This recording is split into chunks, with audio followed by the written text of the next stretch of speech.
سلام و عرض ادب. امیدوارم که حالتون خوب باشه. در این ویدیو میخوام راجع به دوره آزمایشی برای کار در کشور امارات باهاتون صحبت کنم.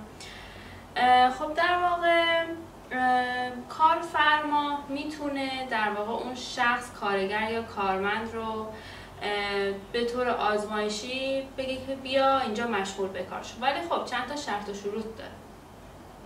اول اینکه این دوره آزمایشی نباید بیشتر از 6 ماه باشه و در واقع برای تکرار در واقع مرتبه دوم ممنوعه. فقط همین در دوره 6 ماهه میتونه که در واقع اون کارفرما از اون کارگر یا کارمند بخواد که کار کنه. حالا اگه در این دوره که داره براش کار میکنه دوباره 2 تا حالت پیش میاد. اول اینکه اون کارفرما راضی بود که این کار رو ادامه بده، خب در واقع قرارداد باش منعقد میکنه و اون مدتی که در واقع طی کرده، اون دوره آزمایشی که طی کرده رو تو اون قرارداد محسوب میکنه.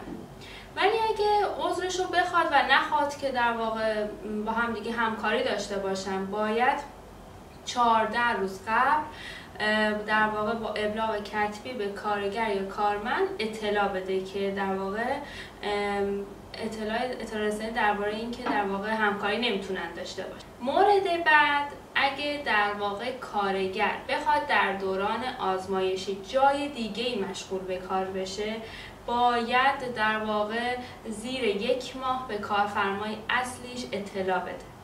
و حالا زمانی که در واقع مشغول به کار شد در حالا شرکت دیگه، جای دیگه، کارفرمای جدید باید هزینه‌های استخدام رو به کارفرمای اصلی پرداخت کنه.